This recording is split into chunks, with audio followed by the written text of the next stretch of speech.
Halo Flickers, welcome to Sneak Flicks. Dengan bangga kami mempersembahkan kepada kalian ulasan series berjudul Person of Interest season pertama episode ke-22. Scene dibuka pada tahun 2009 di mana terlihat Nathan Ingram yang sedang menghampiri Finch. Di sana ia mempertanyakan mengapa Finch belum mematikan mesin itu. Finch menjawab bahwa mereka akan menyerahkan mesin itu besok hari, sehingga ia ingin mesinnya online selama mungkin. Nathan menyebutkan, sebenarnya ia bersyukur akan menyingkirkan benda itu, dan Finch menegaskan benda itulah yang telah menyelamatkan banyak nyawa. Tetapi Nathan mengelak hal itu karena ia beralasan jika mesin tersebut hanya menyelamatkan nyawa seseorang yang relevan bagi mesin tersebut. Nathan menegaskan semua orang relevan bagi seseorang yang menyayanginya. Tak hanya mencibir Finch, Nathan juga mengungkapkan kekaguman atas apa yang telah Finch perbuat. Ia bahkan menjelaskan jika dirinya tak iri dengan keputusan yang telah Finch buat. Ia hanya khawatir karena Finch selama 7 tahun telah mengawasi kehidupan, rencana bahkan hubungan milik orang lain. Ia lalu menyarankan Finch untuk saatnya meluangkan waktu demi hidupnya sendiri. Di masa kini, Reese sedang mencoba untuk mengikuti Finch. Tak lama kemudian, Reese mendapatkan telepon dari Lionel yang memberitahunya jika ia mendapatkan dari Simmons untuk segera menemui HR Brass minggu depan. Reese meminta kepada Lionel untuk menghubungi dan memberitahukan detail terkait pertemuan itu minggu depan, karena saat ini ia sedang melakukan riset. Setelah menutup telepon itu, Reese melihat Finch sedang menghampiri telepon umum. Tak lama kemudian, Finch memutuskan untuk menelepon Reese agar memberitahukannya jika nomor baru saja muncul. Kemudian scene bergerak kepada pembicaraan di antara Theodore beserta pria bernama Henry Pick yang telah memberikannya sebuah informasi berharga. Di dalam markas, Finch menjelaskan bahwa Henry Pick adalah nomor yang baru saja muncul dari mesin. Lalu Finch memberikan detail terkait informasi yang Henry Pick berikan. Tetapi informasi itu tak cukup ternyata karena Finch masih belum bisa meretas akses pribadi milik Henry itu sendiri. Namun, ia tak menghiraukan hal itu. Reese lebih mementingkan bagaimana cara Finch mendapatkan nomor tersebut sebab dirinya sendiri tahu jika Finch tak bisa mendapatkan nomor itu dari markas. Kemudian Reese menegaskan bahwa mungkin sudah saatnya Finch memberitahu bagaimana cara kerja mesin itu, karena cepat atau lambat pun jika Finch sudah tak ada, harus ada seseorang yang menggantikannya. Kemudian Finch menjelaskan jika dirinya sudah memiliki persiapan apabila dirinya tak bisa ada lagi di dunia ini. Bahkan ia menegaskan mungkin rasa penasaran Reese akan membunuhnya. Ketika Reese telah berhasil memantau Henry dari kejauhan, ia menjelaskan kendala yang dirinya hadapi, yaitu ia tak bisa masuk ke dalam sinyal Wi-Fi milik Henry, yang membuat Reese langsung memutuskan untuk melakukan peretasan secara manual dengan cara memasukkan penyadap wireless kepada Henry. Saat Henry sedang melakukan panggilan telepon dengan seseorang, Finch mendengarkan jika Henry sedang mencoba untuk menghubungi Alicia agar mengajaknya bertemu. Tak lama kemudian, Henry dihampiri oleh asistennya yang mengingatkan bahwa Henry harus menghapus memori ponselnya. Dan Finch menjelaskan bahwa hal itu umum untuk orang asing yang sering melakukan perjalanan ke luar negeri.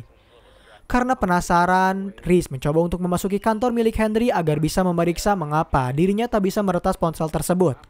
Sayangnya, di sana Reese justru tak bisa menerobos keamanan resepsionis karena Reese tersadar jika resepsionis itu memiliki pistol di bawah mejanya. Mendengar jika resepsionis itu memiliki pistol di bawah mejanya membuat Reese langsung menyadari jika tempat bekerja Henry bukanlah tempat yang biasa.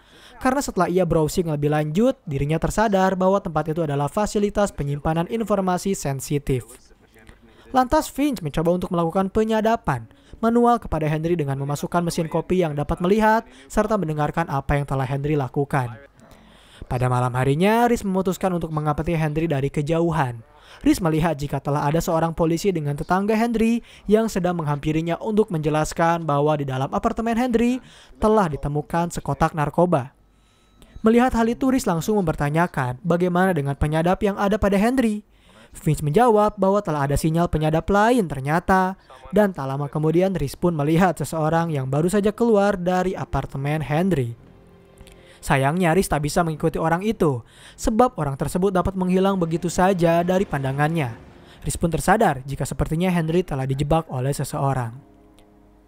Di markas, Reese menelepon Carter untuk mempertanyakan berita mengenai Henry. Carter menjawab, Henry telah membayar jaminan 1 jam yang lalu. Lalu tak lama kemudian, Finch menghampiri Reese untuk memberitahukan bahwa Henry bukanlah seorang pecandu, sebab dirinya telah berhasil meretas kamera yang ada di seberang apartemen Henry. Di sana ia menunjukkan bahwa telah ada seseorang yang memasuki apartemen Henry untuk memasukkan obat-obatan itu. Dan Reese meyakini jika orang tersebut adalah orang yang ikuti tadi malam. Ia juga menjelaskan orang itu merupakan orang yang sangat amat terlatih. Di dalam kantornya, Henry dihampiri oleh atasannya yang memintanya untuk berhenti terlebih dahulu dari pekerjaan itu. Henry sempat memberikan pembenaran bahwa ia tak pernah mengkonsumsi obat yang lebih kuat dari aspirin. Tetapi karena tak bisa melakukan banyak hal, membuat Henry pada akhirnya menyetujui apa yang telah diperintahkan oleh bosnya. Di tengah perjalanan pulang, Henry mencoba menelepon seseorang untuk memintanya mempertemukan Henry dengan Theodore Gibbons. Dan mendengar nama itu membuat Finch memberitahukan jika Ted merupakan bos dari Henry. Henry menjelaskan jika seseorang dari kantor utama memberitahunya bahwa Ted saat ini sedang menghadiri sebuah pertemuan. Tak lama kemudian, asisten Ted memutuskan untuk menutup telepon itu, yang membuat Finch pun bertanya-tanya mengapa ada seseorang yang mencoba untuk menghancurkan hidup dari Henry. Setelah Henry memasuki apartemennya, Reese mempertanyakan apakah kemarin malam kamera keamanan apartemen Henry baik-baik saja. Finch menjawab, kamera itu cukup berfungsi. Lalu Reese tersadar bahwa telah ada seseorang yang memasuki apartemen Henry sebelumnya. Dan dugaan Reese ternyata memang benar, sebab ketika Henry baru saja memasuki ruangannya, ia langsung mendapatkan serangan dari seseorang. Beruntungnya, ia langsung mendapatkan bala bantuan dari Reese yang telah siap untuk adu mekanik dengan orang misterius itu. Di sini nih sayangnya, jagoan kita harus tumbang dalam adu mekanik. Dan karena dengan tumbangnya Reese, membuat pria itu dapat memanfaatkan kesempatan untuk melarikan diri dari apartemen milik Henry. Saat ini Henry sedang menelepon Ted Gibbons untuk menjelaskan bahwa telah ada seseorang yang menginginkannya mati. Dan Henry menduga semua itu terjadi akibat laporan yang ia kirim kepada Ted. Henry juga memberikan klarifikasi jika dirinya tak pernah melaporkan seseorang penjahat kelas kakap bernama Carson dalam laporannya. Yang membuat Henry bertanya-tanya mengapa orang itu menginginkannya mati.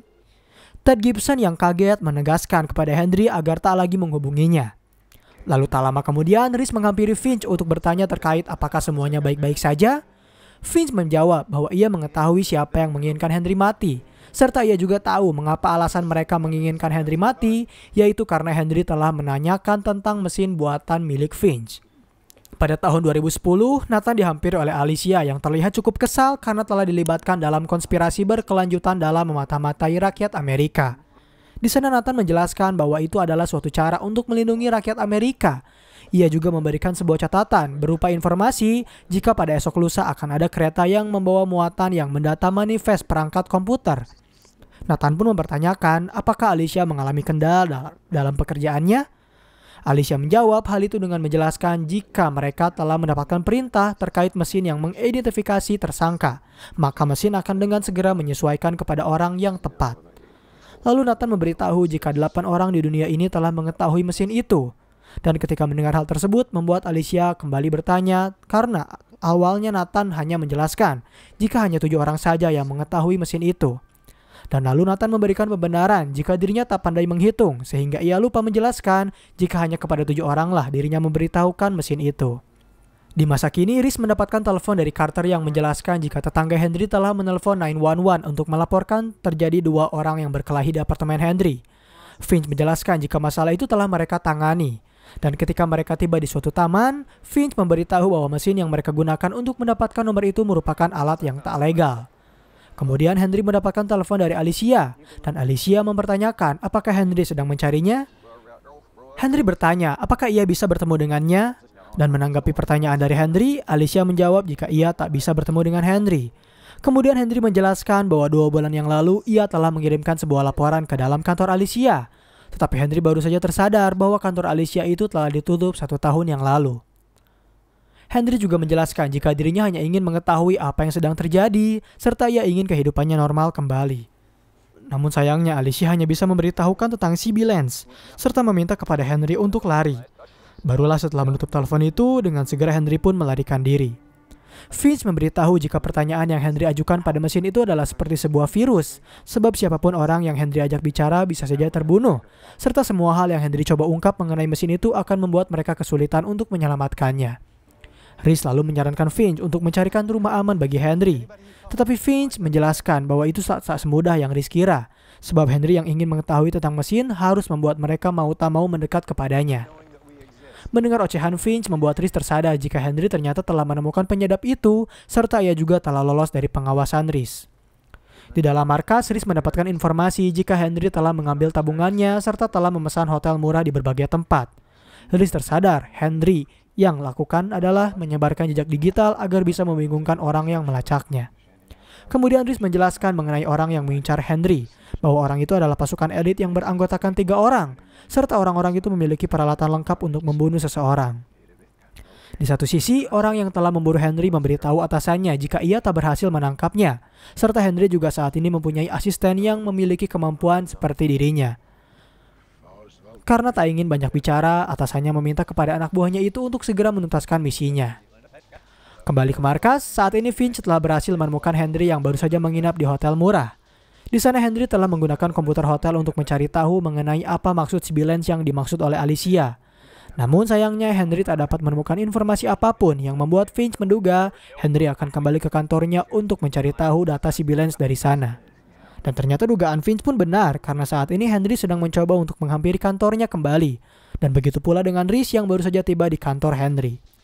Ketika Rhys sedang memantau dari kejauhan, ia tersadar bahwa telah ada senjata yang membidik ke arah Henry, sehingga ia memutuskan untuk menyelamatkannya. Tak hanya itu, Rhys juga memberikan perlawanan kepada pasukan khusus itu agar bisa membuat celah sehingga Henry bisa melarikan diri. Sayangnya, ketika Henry berhasil melarikan diri, ia mencoba untuk ditangkap oleh polisi karena Henry mengira jika kantor polisi adalah tempat yang aman bagi dirinya untuk bersembunyi. Pada tahun 2009, ketika Finch hendak mengakses kode admin dalam mesin itu, Nathan memberhentikannya untuk bertanya terkait apakah mereka mempunyai kewaspadaan apabila mesin itu jatuh ke tangan yang salah, karena saat ini Alicia terlihat sangat gugup ketika membicarakan mesin itu. Finch menjawab bahwa mesin itu mempunyai protokol untuk tak bisa diakses oleh sembarang orang, serta mesin itu akan mengupgrade dirinya sendiri. Dan Nathan menjelaskan dirinya sendiri merupakan lulusan software, sehingga ia yakin bahwa mesin itu dapat diretas oleh orang lain yang membuatnya menyarankan kepada Finch untuk membuat tombol off agar bisa mematikan mesin itu.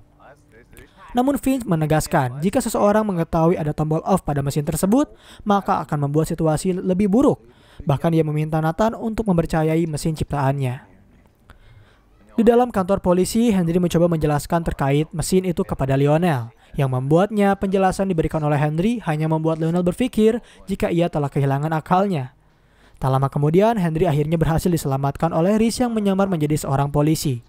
Saat perjalanan menuju mobil, Finch menegaskan bahwa mereka sangat beruntung karena Lionel tak menanggapi serius akan hal yang Henry bicarakan.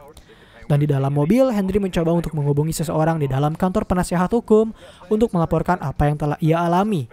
Dan beruntungnya, Rhys dengan segera mengambil ponsel milik Henry untuk membuangnya jauh-jauh. Finch menjelaskan bahwa salah satu yang mengetahui mesin itu adalah orang yang bekerja di kantor penasehat hukum. Dan ternyata benar saja yang dikatakan oleh Finch karena berita panggilan yang Henry lakukan membuat musuh dari Rhys mendapatkan perintah untuk segera membinasakan Henry. Di sebuah jalanan, Rhys langsung mendapatkan serangan tak terduga dari musuhnya. Beruntung, Rhys yang telah sadar berhasil menyelamatkan Henry dari pembunuhan yang hendak musuhnya lakukan. Rhys juga sempat terlibat adu mekanik dengan musuhnya itu. Tetapi karena jam terbang yang sudah tinggi membuat Rhys berhasil membunuh rivalnya. Dan sayangnya ketika Finch hendak mengajak Henry untuk pergi dari tempat itu, rupanya Henry telah menghilang kembali dari pengawasan Rhys. Pada tahun 2009, Nathan memutuskan untuk menghampiri mesin itu agar bisa menghidupkan serta mengakses mesin tersebut. Di masa kini, Henry mencoba untuk menelepon seorang wartawan untuk memberitahukan mengenai mesin itu. Dan beruntungnya, lagi dan lagi sebelum Henry menghampiri wartawan, ia bertemu dengan Finch terlebih dahulu. Finch menjelaskan, semua pertanyaan Henry mengenai mesin itu adalah sebuah penyakit yang akan membuatnya mendekati ajal. Finch juga bahkan memberitahu jawaban dari pertanyaan yang Henry katakan, bahwa memang mesin itu ada. Finch juga memberitahu mulai saat ini Henry harus berhati-hati dan berhenti bertanya-tanya mengenai mesin itu. Namun sayang, Henry masih bertanya-tanya mengenai mesin itu, yaitu di mana mesin tersebut dan bagaimana cara pengerjaannya. Finch menegaskan, Henry harus percaya bahwa rahasia mesin itu bukanlah suatu hal yang harus dirinya percayai. Finch juga memberikan sebuah tiket serta rekening bank agar bisa Henry memulai kehidupan yang baru. Mendengar hal itu membuat Henry kebingungan bagaimana cara Finch mengetahui semua itu. Finch pun menjawab bahwa dirinya lah yang telah membuat mesin tersebut. Di dalam kantor polisi, Carter dihampiri oleh rekannya yang memberitahukan bahwa sidik jari milik Henry terlihat di dalam taksi. Serta di dalam taksi itu telah terdapat potongan kertas yang menyebutkan kata dari CB Lance. Melihat hal itu membuat Lionel menelpon Reese untuk memperjelas jika urusan HR ini sangatlah penting. Dan Reese tersadar akan pentingnya hal itu. Ia juga menjelaskan akan segera menghampiri Lionel setelah menyelesaikan urusannya. Dan scene terakhir episode kali ini memperlihatkan Reese yang mencoba untuk menghampiri sebuah rumah yang selalu mendapatkan kiriman majalah yang sama sebanyak 20 jilid. Di sana ia memutuskan untuk mengetuk pintu rumah itu. Dan ketika wanita yang membuka pintu tersebut membuat John kebingungan. Karena menurut teorinya, Finch lah yang telah tinggal di rumah itu. Sehingga membuat John memutuskan untuk memberikan bantuan untuk membawakan majalah itu ke dalam rumah wanita tersebut. Di dalam rumah tersebut, Reese tersadar sebuah foto jika terdapat foto dari Finch serta wanita tersebut yang membuat Reese bertanya apa hubungan mereka berdua. Wanita itu menjawab bahwa pria yang bernama Harold merupakan tunangannya. Lalu wanita itu menjelaskan bagaimana Finch bisa menemukan dirinya, serta wanita itu menjelaskan jika Finch telah terkena sebuah kecelakaan 2 tahun yang lalu. Di luar rumah itu, Reese langsung menghampiri Finch yang berada di taman. Finch menjelaskan bahwa ia tak menyesali telah membuat mesin tersebut, tetapi dirinya hanya tak menyadari jika mesin itu berdampak pada kehidupan pribadinya. Kemudian scene kembali kepada tanggal 9 Mei. Di sana Alicia ternyata telah memantau dan merekam percakapan yang dilakukan antara Henry maupun dengan Finch. Dan pembahasan mengenai series Person of Interest season pertama episode ke-22 pun berakhir di sini. Bagaimana menurut kalian? Apakah series ini cukup menarik untuk diikuti? Berikan komentar positif kalian di kolom komentar. Beri kami ulasan mengapa series ini menarik bagi kalian dan jangan lupa nyalakan lonceng notifikasi, tekan tombol subscribe serta tombol like jika kalian menyukai pembahasan kami. Dan sampai berjumpa kembali di episode selanjutnya.